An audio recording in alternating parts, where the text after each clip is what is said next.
I'm Gravez, and today I'm going to be talking about why I think YouTube gear, especially as a new YouTuber, isn't very important. Gear is something I think about a lot. I'm one of those people that always wants the latest new thing, and that's going to be a struggle as a YouTuber because I'm always going to want the best stuff you can get, which isn't very practical for me.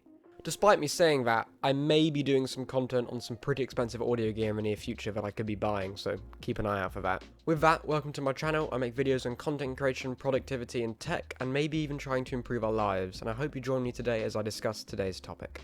You already have everything you need for YouTube. Right now, you're probably watching this video on a phone, or an iPad, or some other form of tablet. And that's all you need. That can record video, that can record audio, it has a YouTube app, which means you can upload, and that is literally all you need to create YouTube content. Gear is such an important topic when it comes to content creation, and you see all these top YouTubers and Twitch streamers with thousands of pounds of gear, and you want to emulate that, but as a new YouTuber, it isn't really worth it. This gear is incredibly good, but incredibly expensive. And in fact, right now, I'm recording video on my iPhone. Every video you see, probably for quite a considerable amount of time, will be shot on my iPhone, because I don't really see the need to upgrade anytime in the near future. Now I admit, I am using a semi-expensive microphone. This microphone you see right here is a Blue Yeti, which is a semi-expensive USB microphone that some claim is the best USB microphone you can possibly buy.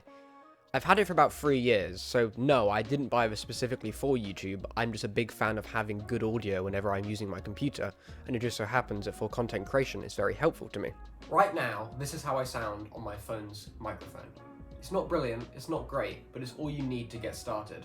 Because when you first start, you don't need the top gear because A, you don't have any income source from YouTube, so spending large amounts of money on gear for YouTube is kind of a bad idea, and B, because you're not doing it full time and because you don't have that income stream, you'll probably never see your investment back, because like I said in my previous video, you probably will quit due to a lack of patience, so I don't recommend spending all that money.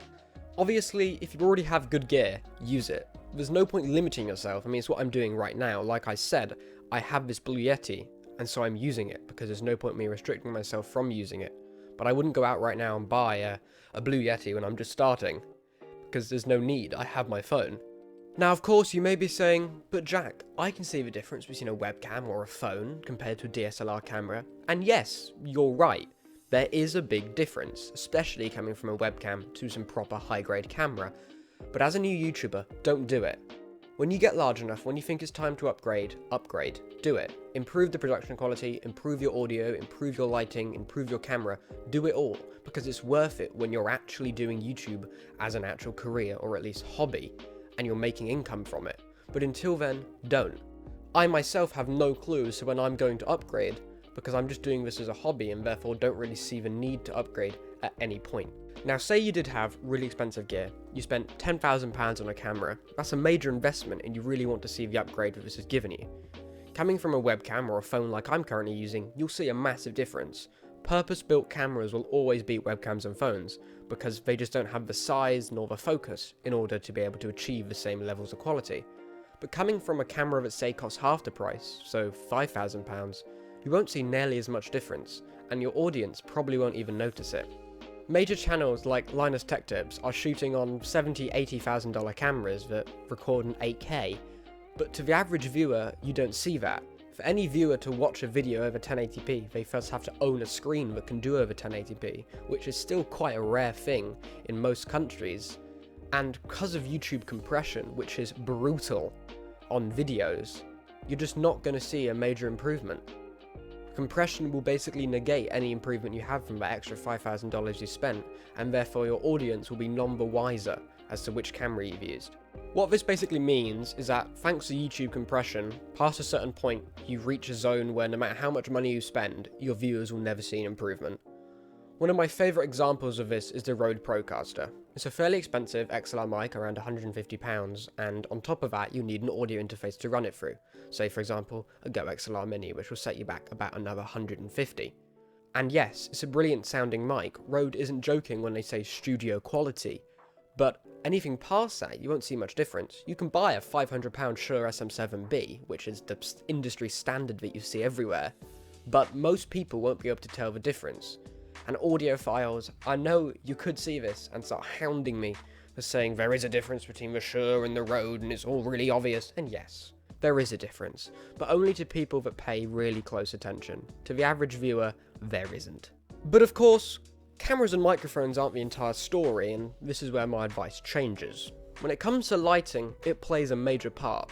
I myself have relatively poor lighting. I cast double shadows on this wall, and I don't really have any direct lighting at me. But lighting can make a world of difference. A $100 webcam can go from looking like a terrible webcam to a fairly decent smartphone camera, purely if you light yourself correctly. And so this is where I recommend you really prioritise lighting, as lighting can make or break a shot, and that isn't something to be ignored.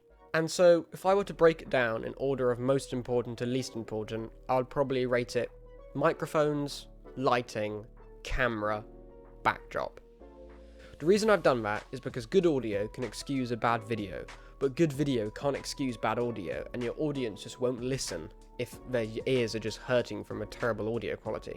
I put backdrop at the bottom, and I haven't really talked about it because in my opinion it's not very important. You can literally use anything as a backdrop. Right now I'm sat against this light blue wall in my room, and that's all I'm using. The only word of warning I would give is make sure to not have a too cluttered backdrop, as a cluttered in-focus backdrop will be picked up by YouTube and will be compressed like crazy, and like I said before, that will very heavily affect how your video looks, and you don't want it to be ruined because you're using a bad backdrop. And so with that, I hope you enjoyed today's video. If you did, a like and subscribe would be appreciated, and if you wish to ask me any questions or just chat to me, my social medias will be in the description below. Stay safe, see you soon, bye bye.